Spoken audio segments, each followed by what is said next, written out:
Hi guys!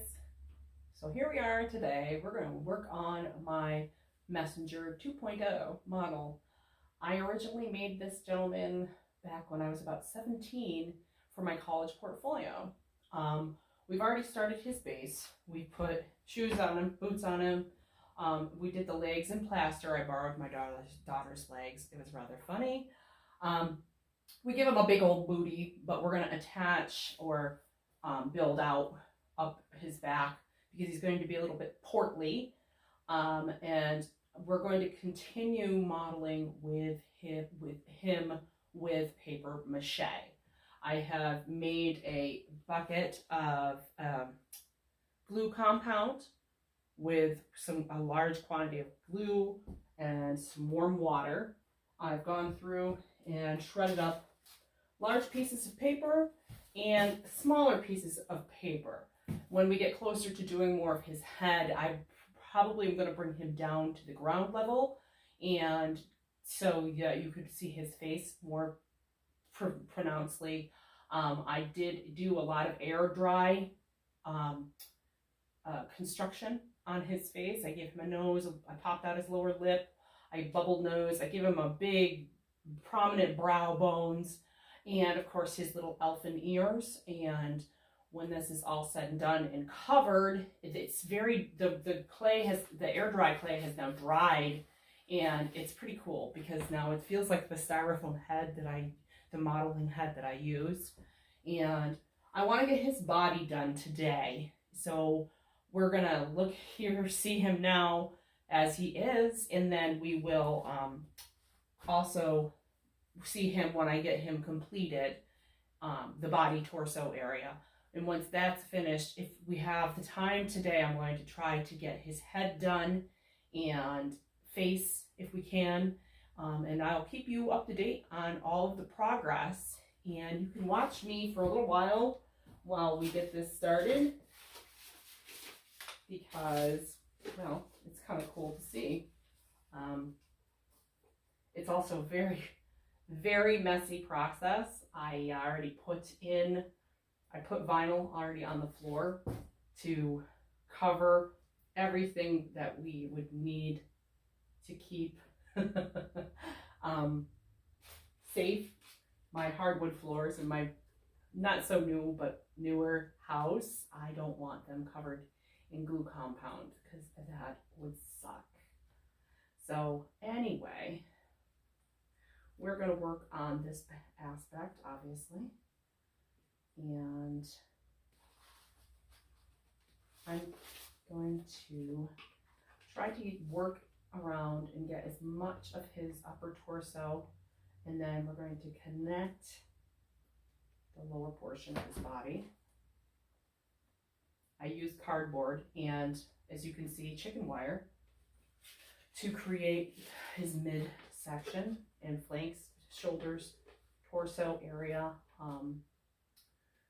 I used plaster of Paris to create his lower portion, and I've used PVC piping and dowels to create a frame. Then I used the wire to create his midsection. I used zip ties, and obviously you can tell there's duct tape on him to keep things together. I used balloons to form his butt. And the joke is, of course, he's got a rather large posterior. And that is my fault. I didn't pay attention when I was casting and setting the plaster of Paris and putting the balloons into the backside of my model. I was paying more closer attention to the front half of him, and I kind of think that kind of bit me quite literally in the ass, because now he has a quite prominent butt. So I'm going to have to do a little maneuvering to repair the damage done in that regard. Now there's different ways to obviously make paper mache. There's the starch component. A lot of people like to use that to make piñatas for children. I personally am not a fan of the starch aspect because of the fact that it's so, well, it dries out real fast, and any maneuvering or manipulating of it tends to re-moisten all of the areas that you're working with, and then you wind up for a large part having a sagging paper mache, especially if it's something large enough that it has a lot of weight to it. I chose multiple mediums on this because the lower half needed to be stationary and on a permanent basis. I didn't want him to be too movable because he has to set up and he's going to have a lot of accessories when this is all said and done attached. I have the first one I did, we won't go into detail about how many decades ago I did the first messenger. Let's just say it's been at least 2. And so the first messenger was done with an owl on a walking stick. We've already found this guy's walking stick. I have it currently in another area, but you'll see it when we cast the arms later on this week. Hopefully, I would like to start the arm casting tomorrow if I have my volunteer to help me. So if she's going to be here and willing, I'm going to obviously recruit her. You know, the whole voluntold, you were my child thing. She actually really loves it. She gets a kick out of helping me, but her arms will look perfect for this guy. So I'm focusing today on his front. Well, I mean, for the time right now, on the front half of him, getting that built up and connecting him to the lower portion of the torso and the hips, so that he's connected. I'm going to move to the back once we get this first layer done and kind of wrapped around him. And as you can see, this is only the very beginning. He's got a lot of bumps and bony protuberances that won't be the same by the time I get done. I'm going to solidify him and pull it more together. I haven't decided the medium that I'm going to do. I'm liking the way the air dry clay sets up. My only problem with air dry, as I'm pretty sure most anybody does crafts knows, it takes forever to dry. But I also like the end results of the air dry clay. It's a fun medium to work with if you know how to work it and manipulate it, and know when to come in and maneuver it when it's starting to dry. You know, within the next, usually if I create something, I like to let it sit for a good day or 2. If it's large enough, it's still malleable and you can make it work for you. So I'm just thinking that's what's going to happen here. I'm going to get his started anyway, get all of this torso connected. And then I'm going to go from there when it comes to setting up the rest of him. My current paper that I'm using is actually, I got a deal on Amazon, you know, because everybody goes to Amazon. And I got some 4-foot rolls and I got some 2-foot rolls. I think the 2-foot roll was like $21 for 150 feet, which is actually really good considering the inflation for today. And I'm hoping that between the 2 and 4-foot rolls I have remaining after Halloween, if any of you see in the previous videos, you know that my Halloween windows in my tent, I covered them with the this paper. It's a pretty decent paper. It's not a heavy stock. However, it is more durable than your average rolled paper, copy paper.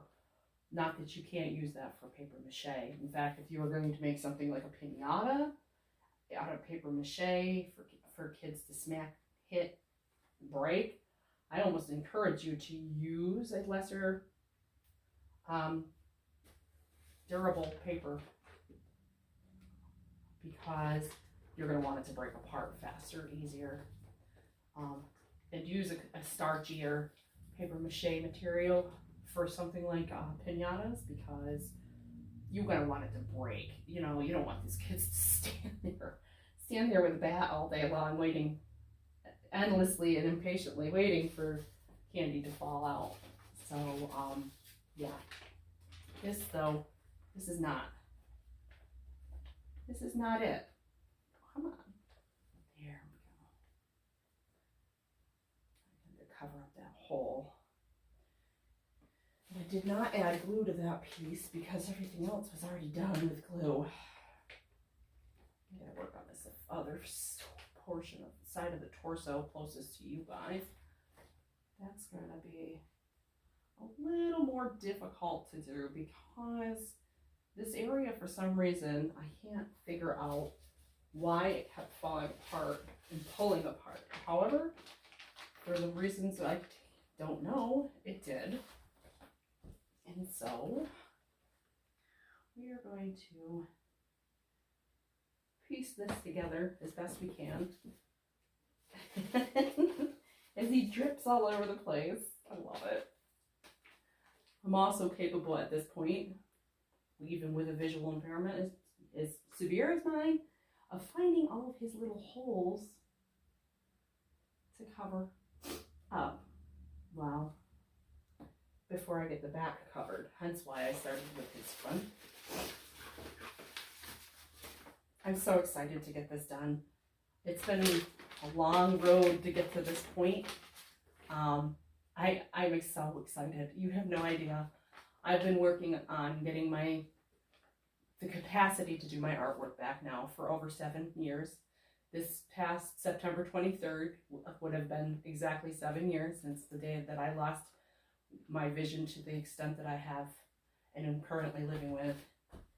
And it's kind of hard to explain to people who haven't had an issue such as this, of coming back from basically the edge. I didn't know what I was going to do.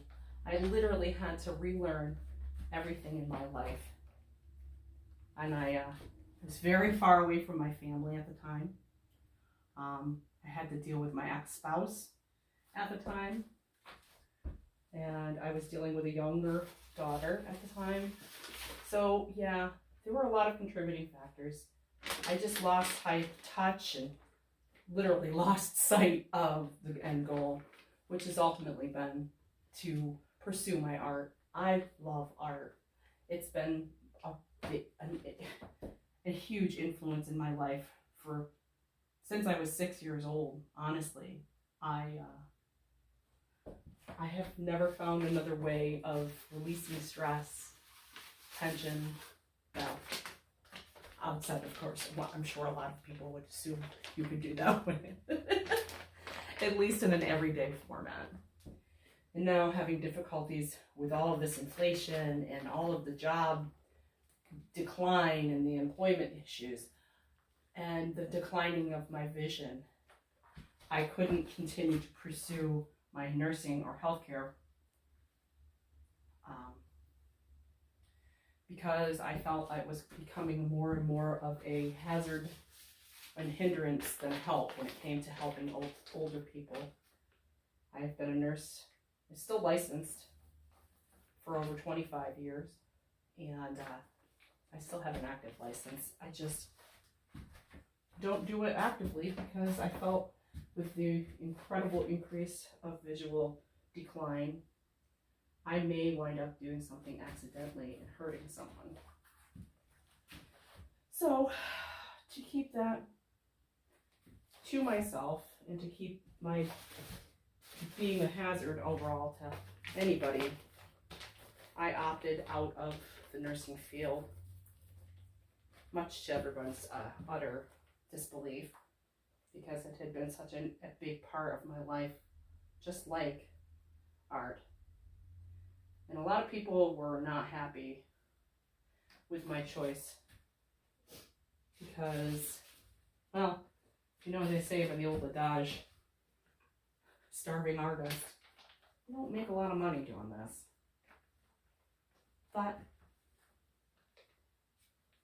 with my stress level being as high as it was, and the need for so many people in healthcare, and my inability to meet the needs of those around me that required healthcare, I thought this might be a safer bet for all parties. I do help my dad. My mom has been taking care of him for several years now, so I obviously help out there as much as I can. Not nearly as much as I'm sure my mom hoped we could all help, but my siblings don't know a lot about healthcare, obviously. That's not their profession. And so they weren't much of a help. Not to mention, they just didn't know how to handle that.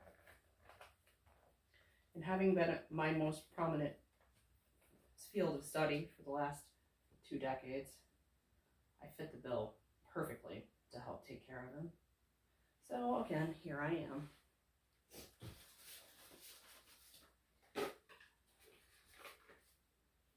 Whoa, way too much. So anyway, coming together quite nicely. The first layer, at least. I have to do at least another layer or 2, I'm sure. I just wanted to get his base on today. I want to get his arms built tomorrow, cast tomorrow. Once we get those cast, I will be able to maybe get them attached, and then we'll be able to fill in some of the blanks here with air dry clay, and then we can go over him again with more paper mache so that we're covered everywhere and with enough durability. Because even when the paper mache dries, it still won't be anywhere near as heavy as the plaster to the bottom half of his person, which is basically where I wanted him to be. I don't want the top half of him to be as heavy as the bottom. He has to be able to go and be mobile, because maybe someday somebody would love to see him. I can't wait for before and after pictures of him, from where he started from, to where he's going to. The final pictures when he's done. My rep for the CBVI is extremely excited to see what he looks like. She's encouraged me every step of the way, and so is my family, for that matter. They're excited to see what I can actually do, and whether or not my impairment is going to hinder me in this. I'm sure it's going to have some backlash. Obviously, you don't go from being visually capable as an artist and then instinctively going back to artwork with the same capacity. It just doesn't work that way. But I'm hopeful I can adapt. I've been working quite diligently on the adapting half of it, and I'm excited to see. And I think that's a lot to do with it too. I have an overwhelming need to see and challenge myself and see where I can take this, because I think I can do it. And I think I can do it well. I think it'll be fun.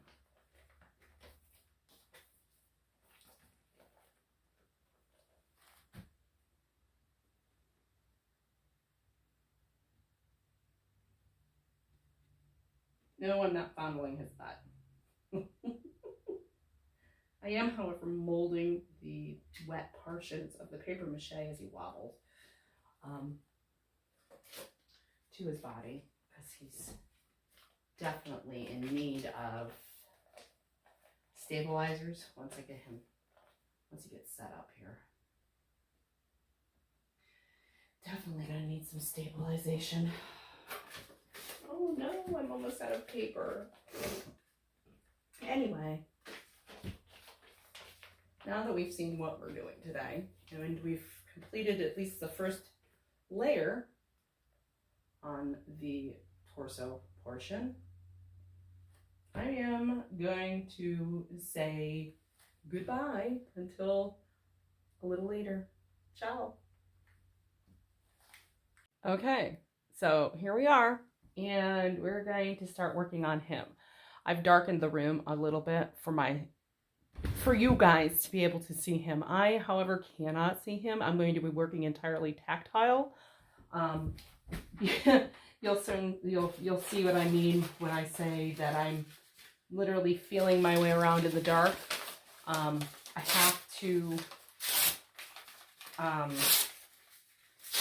make smaller strips, and my strips need to be more saturated because he is the facial portion of him. It has to be much more detailed. So I am going to put my hands all over him. And I'm going to form my strips all over his head. And yes, I'm staring straight ahead because, as I said previously, I am not able to see anything right now because of the lack of light in here. I know where his general direction is because, well, I've been working with him for quite a while now. And I put him here, and I made him here, so I know where he is. I'm just pulling off some of this glue. I really want to get him done today, or at least his the general stuff done today. His first layer, his torso, and everything else that I had done earlier has come out. They all need to sit, obviously, for a while and dry. So my thoughts were, if I get his head mostly done today, we will have time for him to set up and dry before I start doing some more work on him. Eventually, we're going to get to the point where we're going to have to get him painted, and I'm going to seal him. I'm going to do a little bit of an epoxy resin. I'm going to use polyurethane because it's the only thing I found that you can seal paper mache with without causing the burn. If anybody who's done this before, I'm pretty sure has an idea of what I mean. Most resins have to heat when they're combined, and that tends to lead to obviously heating up. So what that means for if you're using glue or paper mache or starch paper mache like people use for their piñatas, you're starting to start cooking your paper mache. So your better bet would be polyurethane. However, the good thing about polyurethane is you can put on multiple layers. So that is my goal. I've also braced his feet so that I have the means to, so he doesn't wobble nearly as much as he had been previously. I just may put the bracer in as a permanent fixture once this is all said and done.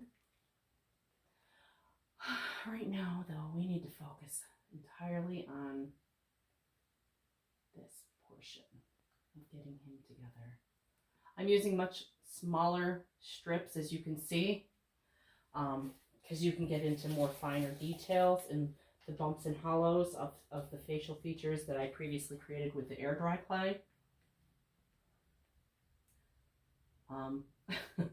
I'd forgotten just how much fun this was, truth to tell.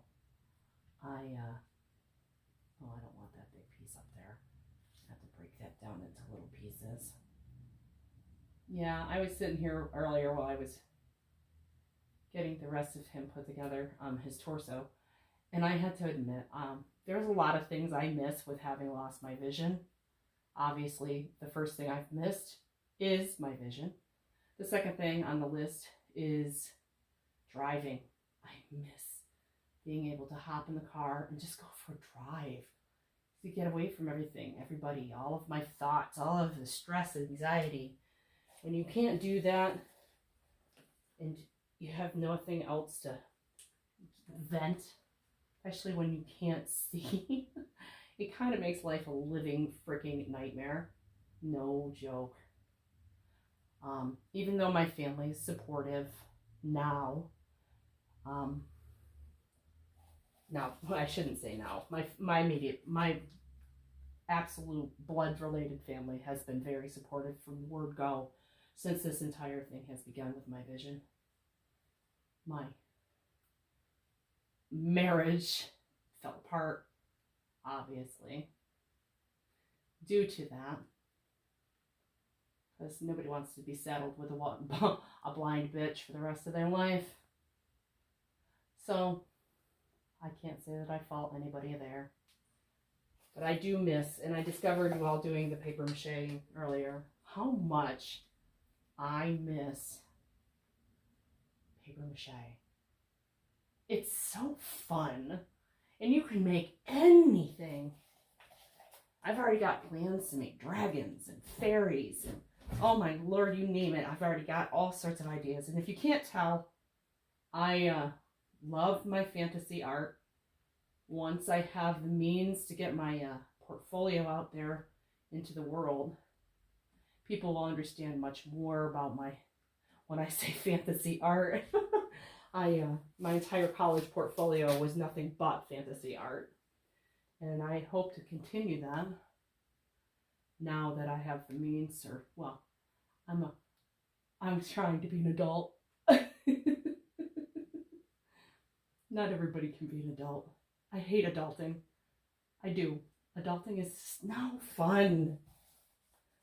However, things like this can help us get over that quicker than others, obviously. So, oh, come on, little dude. Take it. I don't want to mess up your face. You gotta get your nose done. You need a nose job. Nose job, my friend. Nose job. Okay.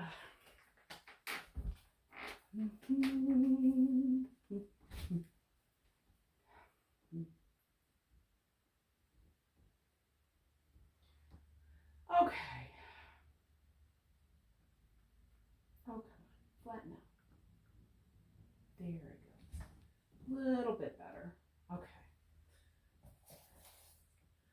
So, anywho, I'm going to get this done, and I will turn back on to you guys here in a little bit just to show you my end results of how I've done so far. So hopefully, hi. We'll see y'all soon. Bye.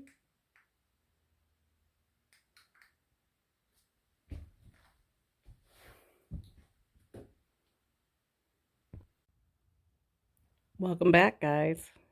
So this is where we are now. I've gotten the back done. I've molded his beautiful bald head. He won't be bald forever.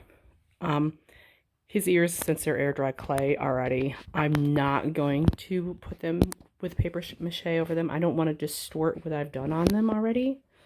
So primarily at this point, he's pretty much set up. We're hopefully going to be able to tomorrow to get his arms started and I will be able to get those attached maybe Monday or Tuesday, depending on how things go. His face into his head, everything has been completed. And he's got a lot of detail, so we didn't lose a lot with the paper mache. Again, using the smaller portions of paper did help a lot. So now it's just a matter of allowing him to dry and getting the arms done tomorrow, and we'll be ready to attach them and put his walking stick and his little shoulder companion, the cute little monkey I'm making, together. Then we get to design his clothing, which I already know what the original one had, so you get to stick around and see what happens next. Well, that's it for now. Until next time, my monsters. See you later.